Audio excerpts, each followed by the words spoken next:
Xin chào các bạn. Mình lại tiếp tục chia sẻ với các bạn với cái môn Photoshop. Thì mình có nhận được một cái đề nghị của các bạn nhờ mình hướng dẫn thiết kế một cái bài assignment. Vậy thì đây là cái yêu cầu nhé. Trong một cái bài yêu cầu của chúng ta thì có cái phần clipping mark này, gõ ờ, đủ chữ này, garden này, tạo nền, layer style pen này, blending, chế độ hòa trộn nhé, đó, và trình bày trên cái bố cục như này, độ phân giải 300. Vậy thì bây giờ mình sẽ bắt tay vào làm nhé. Bây giờ nó cũng là rất là muộn rồi, 12 giờ 32 phút thì mình sẽ cố gắng làm nhanh. Thì các bạn nếu mà nhận được cái đề này thì có thể tham khảo nhé.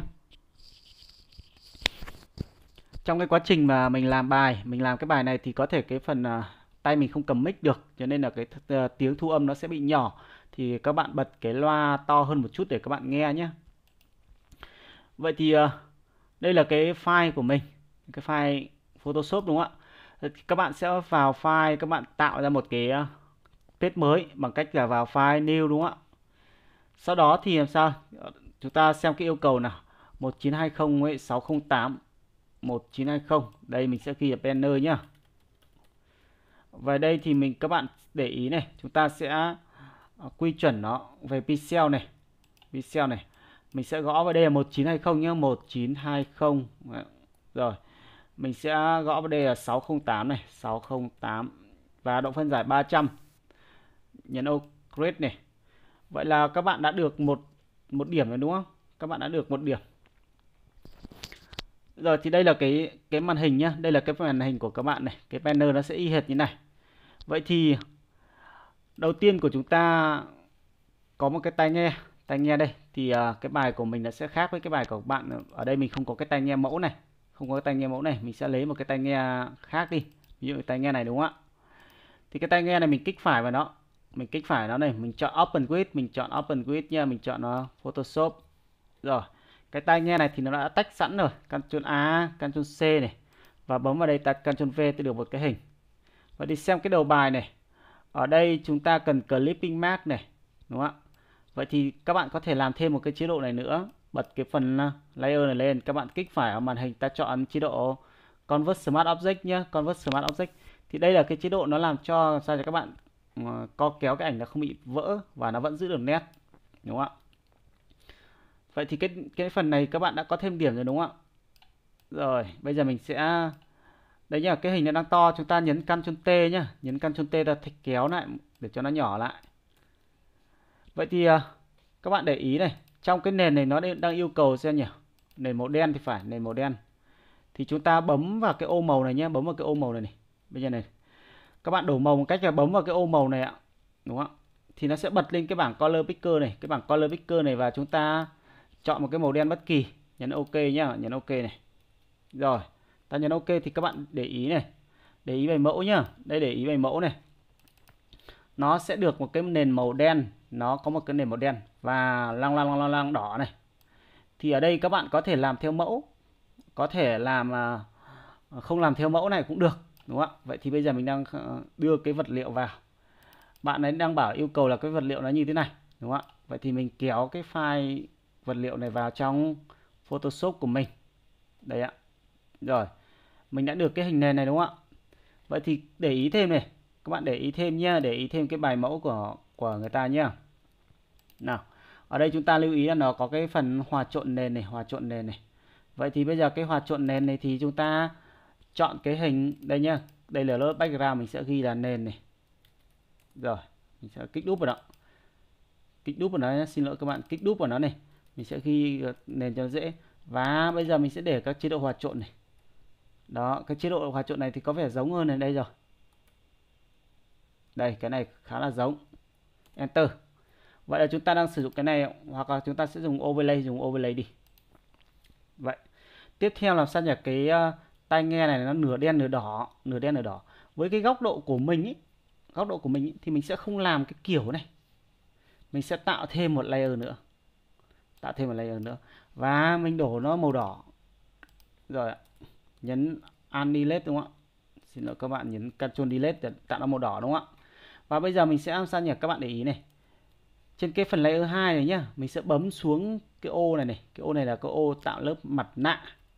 Mình sẽ bấm vào cái ô này tạo lớp mặt nạ và mình sẽ nhấn phím G trên bàn phím. Khi mình nhấn phím G trên bàn phím ấy, phím G này, Grand, nó sẽ có cái dải màu đen này, đen và trắng. Vậy thì cái dải màu đen trắng này mình sẽ kéo một điểm từ điểm đầu đến điểm này ạ. Thì các bạn sẽ thấy là cái file thiết kế của bạn nó khá là hay. Đấy, nó hay hơn rất là nhiều. Vậy thì trong cái bài này các bạn đã đáp ứng được cái yêu cầu gì? Nửa đen và nửa đỏ đúng không ạ? Nửa đen và nửa đỏ. Đó. Cái này nó hay hơn rất là nhiều. Vậy thì còn cái nền này này. Cái nền này này, nó cũng đang bị làm sao nhỉ? Đang bị cái xám này rất là khó chịu. Chúng ta cái nền này chúng ta cũng tạo lớp layer mask nữa này, bấm vào lớp layer mask này nhá. Các bạn bấm vào lớp layer mask này này, S layer mask. Rồi, bấm đó. Và các bạn cũng nhấn phím G, các bạn kéo một điểm này. Đấy. Rồi. Mình đảm bảo với cái cách làm này thì màu của nó đẹp hơn rất là nhiều và nó sang, nó gọi là khoa học hơn rất là nhiều. Tiếp theo cái nền này, chúng ta kéo cái nền này. Đây là người ta yêu cầu mình phải có cái nền đấy nhá. Chứ còn góc độ của mình thì mình sẽ không bắt các bạn phải làm một cái nền nó xấu như này. Rồi. Và cái nền này bây giờ mình cũng sẽ dùng hòa trộn này. Mình sẽ dùng hòa trộn. Đó, các bạn thấy ạ. Mình sẽ dùng hòa trộn. Đẹp không ạ? Vậy thì cái nền này bây giờ chúng ta cũng sẽ bật cái phần layer lên và tạo lớp mặt nạ cho nó này. Các bạn tạo được càng nhiều lớp mặt nạ thì làm sao nhỉ? Điểm các bạn càng cao, bởi vì cái đi làm thực tế chúng ta sẽ sử dụng mặt nạ rất là nhiều nhé các bạn nhé. Rồi, các bạn thấy đấy không? Vậy là chúng ta đã vận dụng được hai cái kiến thức vào. Tiếp tục xem cái bài nó yêu cầu là gì? Black Friday đúng không ạ? Cái gì nhỉ? Black Friday. Black Friday. Rồi, ở đây có cái chữ Black Friday đúng không ạ? Mình kéo cái chữ này vào. Mình kéo cái file thiết kế này vào nhé. Cái mẹo này. Cái mẹo nếu mà đây là giả sử như đây là bài thi của các bạn nhé, thì chúng ta kéo cái file này vào ạ. Rồi, Enter. Và các bạn gõ chữ vào đây. Đây này, bố cục chúng ta đẩy cái tai nghe vào. Và bây giờ các bạn nhấn phím T trên bàn phím. Nhấn phím T trên bàn phím, ta gõ chữ Black. Khi các bạn bấm vào chữ T này, nó sẽ sổ ra một cái phông chữ mặc định. Ở đây thì mình sẽ đổi một cái phông Arial đi. Đó, mình sẽ đổi một cái phông Arial và mình ghi chữ Black vào đây ạ. Rồi. Vậy thì bây giờ mình có cái chữ Black này này, cái chữ Black này nhá. Đấy các bạn này ạ. Mình kéo nó vào cái vị trí này và mình nhấn Ctrl T này, mình nhấn Ctrl T nhé các bạn nhé. Nhấn Ctrl T và chúng ta nhấn kèm Shift này. Shift thì kéo được cái cạnh này nhá, Shift để kéo một cạnh này. Nhấn Ctrl T để bật cái bảng này lên, các bạn kéo này. Vậy là các bạn đã được một cái chữ rồi đúng không ạ? Tiếp tục ở đây chúng ta sẽ gõ thêm chữ file đây đúng không ạ? Rồi, cái chữ file đây thì chúng ta sẽ để màu đỏ cho nó. Để màu đỏ cho nó thì mình bấm vào đây, đúng không ạ? Mình di chuyển nó một chút này, nhấn phím V chúng ta di chuyển đúng không ạ? Rồi, nhấn phím T ta Ctrl A một điểm và ta bấm vào cái ô màu chỗ này nhá, bấm vào cái ô màu chỗ này. Đấy, cái ô màu này. Đấy. Và ta bấm vào nó, sổ ra cái bảng màu và mình di chuyển cái màu này. Nhấn OK rồi. Ở đây chúng ta sẽ thêm một chữ Shell đúng không? Shell bằng cách là chúng ta nhấn Alt, di chuyển cái chữ Black này này. Và các bạn gõ chữ Shell đây. Rồi ạ. Xong đó các bạn kéo con chuột vào đây. Vậy là các bạn đã được chữ Shell đúng không ạ? Vậy thì còn gì nhỉ? Cái phần logo đúng không ạ? Ctrl O này, Ctrl O bật cái phần logo lên, file tai nghe này. Đây rồi. Mình sẽ copy cái đống này sang, Ctrl C, bấm vào đây ta Ctrl V nhé, Ctrl V này. Rồi tắt cái này đi ạ. Tắt cái này đi cho nó nhẹ máy các bạn nhé. Và bây giờ cái tai nghe đang quá to, cái logo đang quá to, mình Ctrl T mình thu nhỏ nó lại nhé, Ctrl T bấm vào cái góc này này.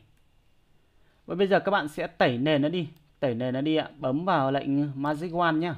Chúng ta bấm lệnh Magic Wand này. Magic Wand này. Rồi ạ.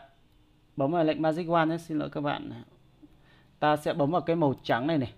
Rồi. Trong trường hợp này không tẩy cái kiểu này được, bởi vì nó có cái nền trắng quanh.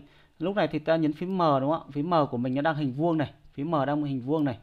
Thì ta có thể nhấn Shift M để nó chuyển hình tròn. Và các bạn có thể làm sao nhỉ? Vừa vẽ này, các bạn vừa nhấn phím cách, phím space trên bàn phím đấy, cái phím dài nhất trên bàn phím để di chuyển này. Và các bạn Ctrl G một lớp, thế là chúng ta đã có cái logo. Xóa bỏ cái logo hỏng đi nhá, xóa bỏ cái logo. Rồi, vậy là các bạn đã có được cái logo này. Chúng ta kích phải vào đó, ta chọn Convert Smart Object nhá. Vậy là các bạn đã có cái logo này đúng không ạ? Thu nhỏ nó lại, nhấn Ctrl T thu nhỏ lại, Ctrl T chúng ta thu nhỏ lại này. Rồi, Ctrl T thu nhỏ lại. Enter. Tiếp tục ở đây chúng ta sẽ làm sao nhỉ? Chúng ta sẽ làm thêm cái chữ 50% đúng không ạ? 50 này. Rồi. Nhấn Ctrl T chúng ta thu nhỏ nó lại và di chuyển nó vào đúng cái vị trí mà các bạn nhận được cái yêu cầu. Và bây giờ các bạn nhấn Alt các bạn làm sao nhỉ? Gõ thêm chữ phần trăm vào đây, đúng không ạ? Gõ thêm phần trăm đây. Rồi ạ. Nhấn Ctrl T để thu nhỏ lại một chút này. Rồi. Và các bạn thêm chữ cái người này còn viết sai chính tả này các bạn này. 50% off chứ không phải 50% FF này. Đúng không ạ? Không biết là cố tình hay như nào đây. Rồi chúng ta Ctrl T này. 50% off đúng không ạ? Chứ không phải 50% FF này, rõ ràng là bị sai này. Rồi bây giờ mình sẽ gõ chữ, nhấn Alt vào chữ black này, chúng ta nhấn nhân bản thêm một lớp và mình sẽ gõ chữ limited.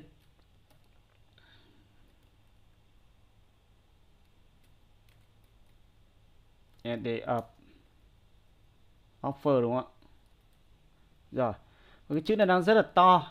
Mình Ctrl T này, mình Ctrl T thu nhỏ nó lại các bạn nhé, Ctrl T thu nhỏ lại. Rồi ạ. Enter.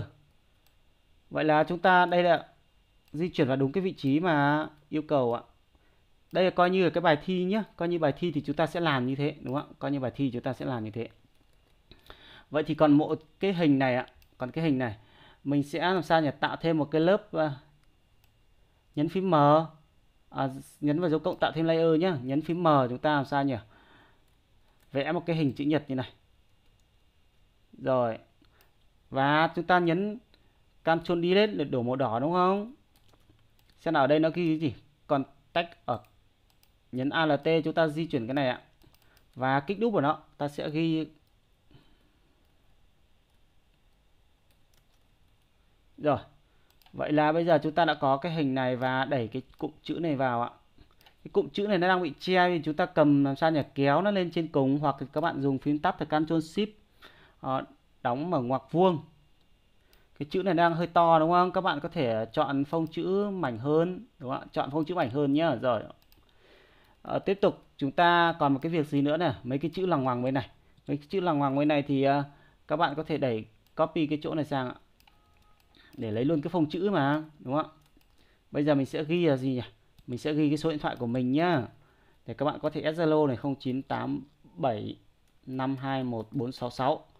Thì đây là cái số điện thoại của mình để các bạn add Zalo nhé. Trong trường hợp mà các bạn bài nào mà khó quá thì có thể gửi tin nhắn cho mình sẽ làm các video hướng dẫn nhé. Rồi cái này thì mình sẽ thêm cái www đi. Rồi cái máy của mình nó bắt đầu kêu các bạn.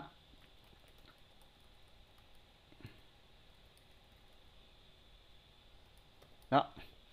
Tất nhiên ở đây cái số của các bạn có thể làm cái khác đi nhá. Cái phần này các bạn sẽ làm khác đi này. Rồi. Vậy là chúng ta xong cái phần cơ bản đúng không? Bây giờ mình tắt cái file này đi ạ. Đó. Các bạn sẽ thấy là làm sao nhỉ? Cái này là đã xong ấy. Tuy nhiên cái bố cục thì các bạn phải điều chỉnh lại nhá. Bố cục cần phải điều chỉnh lại. Black Friday các bạn để như này này. Sale như này này. Đấy. Cái thằng này để ra đây. Cái chỗ này ở chữ ập hình như 2 chữ F rồi.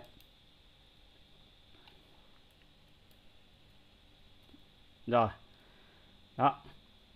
Cái bố cục chúng ta phải làm như này, đúng không ạ? Và cái thằng này để ở đây, căn nó thì căn giữa này này. Có thể để chỗ này đúng không ạ? Rồi cái chỗ này các bạn có thể cho nó to ra một chút này, Ctrl T kéo nó to ra một tí này. Rồi. Đẩy nó xuống dưới, đừng để nó chen chấp quá trông nó xấu. Kéo nó xuống dưới đúng không ạ? Nhấn phím V chúng ta kéo nó xuống dưới đúng không? Để nó tầm này đi cho nó xinh thoáng này. Rồi con text ớt thì các bạn để đây. Ctrl T chúng ta đẩy ra một chút này. Và đẩy cái thằng này lên đây ạ. Hai cái layer này chúng ta có thể đẩy một cụm. Rồi vậy thì về cơ bản là các bạn đã xong một cái bài như thế này. Tuy nhiên là mình cứ thấy nó đơn giản quá nhé. Nó đang bị đơn giản quá các bạn ạ. Trong trường hợp này trong cái bài này nó yêu cầu cái gì nhỉ? Nãy mình nhìn sơ sơ nó yêu cầu khá nhiều thứ. Ở đây nó yêu cầu là bây giờ xem lại nhá. Clipping mark rồi. Trong cái bài này, gõ đủ chữ này, cái này bài này đề bài này không đúng này. Gõ đủ chữ mình đã xong này, garden mình xong này, tạo nền xong này, layer style bây giờ tạo pen này, pen cái bài này mình không dùng tới pen. Đó. Nào bây giờ mình chữ layer style này thì các bạn để ý bây giờ chữ black nhá, chữ black này. Black thì chúng ta sẽ bấm vào đâu? Bấm vào layer style bằng cách sao nhỉ? Bấm thằng FX này này. Đấy, bấm vào thằng FX này. Thì chính là layer style nhá, bật lên ạ, bật cái chế độ beaver hoặc gì lên. Đó, các bạn thấy không ạ? Mình sẽ cho nó ảo ảo một tí chẳng hạn.